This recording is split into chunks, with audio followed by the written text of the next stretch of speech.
All right, we're going to wrap this lovely episode up with our new segment. And honestly, one we're really excited about. It's been a lot of fun kind of making these lists. And it is our top 10, weekly top 10. That's right. Body by beer. Our beer top 10. All right. We're going to uncover some fascinating facts about beer styles that will blow your mind. Boom, boom, boom. So grab a cold one, maybe an NA, maybe an A, and get ready for 10 mind-blowing beer style facts. Sit down. You might want to be sitting for this. Don't want to blow your mind while you're standing up. That's right. Get messy. Fact number 1. Did you know the world's oldest beer recipe dates back to ancient Mesopotamia over 4,000 years ago? I did not. Yeah, the Sumerians sure knew what they were doing. Now to get their way around a brewery. I'm not surprised. Yeah. It's kind of in the name. Yeah. All right. Fact number 2. Have you ever heard of a style called Gose? A Gose? Or Gose? It originates from Germany Gose? and is known for its unique salty and sour flavors. Yeah. Talk about a taste bud adventure. Yeah. Good in the summertime. It's like a marg beer, kind of like a little margarita. That's salty. Fair. Usually Yeah. they're lime. They don't have to be, but a lot of times they're Yeah. good. That's a good point. Fun fact number 3. Belgium is renowned for its beer. But did you know that they have a special style called a lambic? Lambic. I love a lambic. I also love it. They're my favorite. What sets it apart is its wild yeast used for fermentation, giving it a distinct, funky flavor. One of the coolest brewery tours ever. Yeah. Oh, man. Is that Cantillon. Yeah, gotta go back to Yeah, Belgium. we gotta go. Gotta go back. Gotta go. Fact number 4. If you think beer is just for chugging, you're right, and we can be friends. Think again. I was just kidding. There's a traditional Danish beer style called aquavit, where the beer is aged in oak barrels and infused with spices.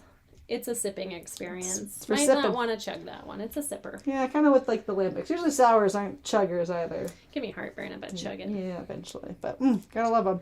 Too much yeast in the gullet. Have you ever tried a Rauch beer? See. Rauch? Also, one of my favorite experiences is going to Bamberg and drinking all the Rock beer I could handle. Oh. They were beautiful times. Yeah.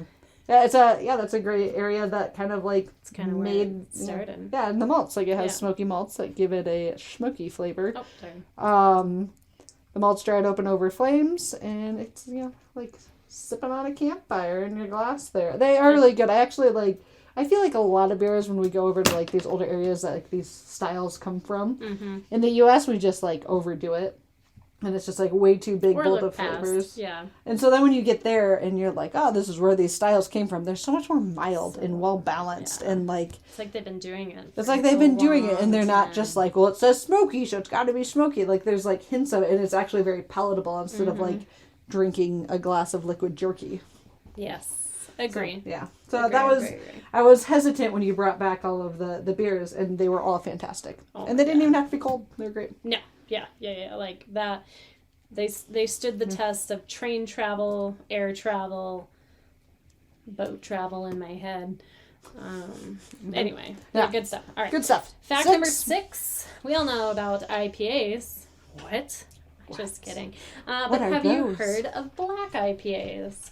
Kind of like a hoppy porter. These dark beauties combine the hoppy bitterness of an IPA with the rich roasted malts of a porter or stout. Yeah. Also delicious. Also delicious. I think I told you I had Harder to find. a white IPA. Oh, shit, yeah. Yeah. Not a fun fact. I mean, it was in my palate because I'd Yeah. never had a white IPA before.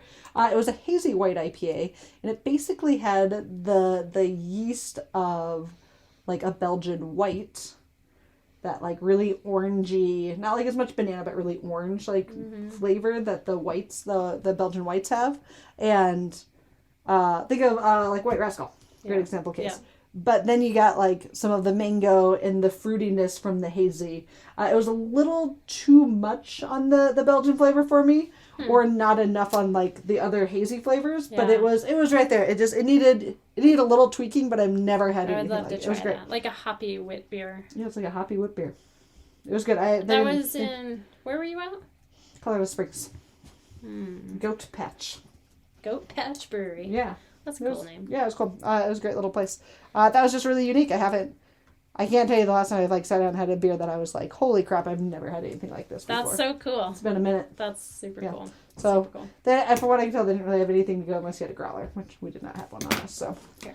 Couldn't bring it back. And you're not drinking for another, 8 days, so. Well, technically I have to drink tomorrow.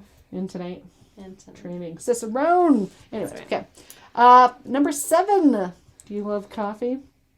Yes. You do love coffee. I literally go to bed and can't wait to wake up in the morning to drink coffee. Yeah. It's a very real thing. It's a lot of love for coffee. I don't love coffee that much. I actually like coffee and beer more than I like coffee without beer. Fair. Coffee stouts are brewed with coffee beans. This beer style packs a punch of caffeine and deliciousness. Talk about waking up your taste buds, and maybe don't drink these right before bed. Generally, it's pretty low. Yeah, they're pretty low in caffeine, but they do have some. So if you're sensitive, never recommend someone that's sensitive to caffeine drinking it at night. Yeah, don't do it. They'll get you. Yeah, they will. All right. Get you. Gonna get you one way or another. I'm gonna find you. I'm gonna coffee bean ya. That's really awkward. That was really good. Fact number 8. Here's a surprising style. This was newer to me from Finland called sati. Sati. Sahti. Sati. It's made with juniper berries and branches, which produces a unique and earthy flavor that'll transport you into the Nordic forest. Yeah. Like a nymph. Like a little nymph. Wandering wild in the Finland forest. Are you wandering wild because you're drunk on this beer? Just talking about it. It actually reminded Juniper me drunk. of original beer recipes from For sure. way back in the day. I can't remember what was it's not Mesopotamia. What's that whole area called? I forget, but you did a video on it. Yeah, I did a video on it, and it talked about that whole Nordic area. Yeah, and that's probably exactly what it is. they have kind of gin type of flavors to the beers because of the juniper. Yeah, the juniper and the berries and stuff that are there, and so it's really traditional style of beers. We should probably go to Finland. OG traditional style. As well. Yeah, it's they found it in caves and digging up pots from the ground, kind of old. Yeah. Maybe I'll think of that.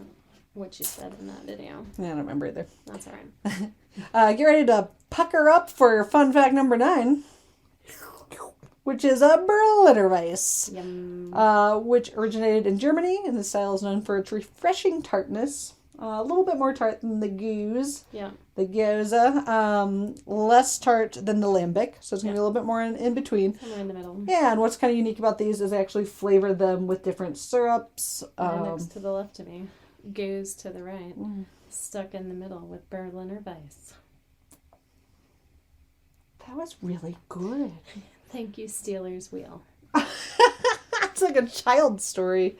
Rhymed so nicely. Clowns to the left of me. Jokers to the right. Here I am stuck in the middle with you. Yeah, I just wouldn't have mixed those. I liked it. That was good. You're like the new Weird Al. Just call me Weird L. L for winner. L for love.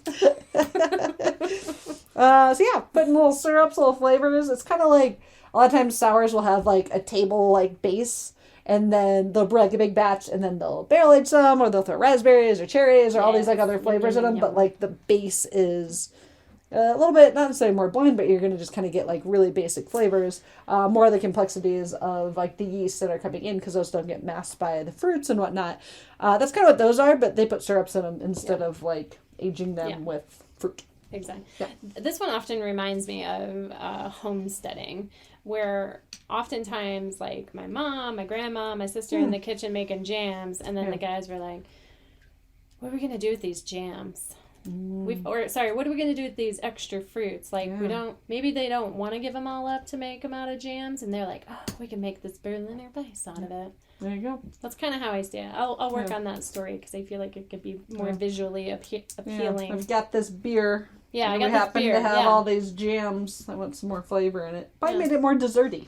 Exactly. Probably where it came from. What it was a Ma's dessert beer. cherry pie? Who does that one?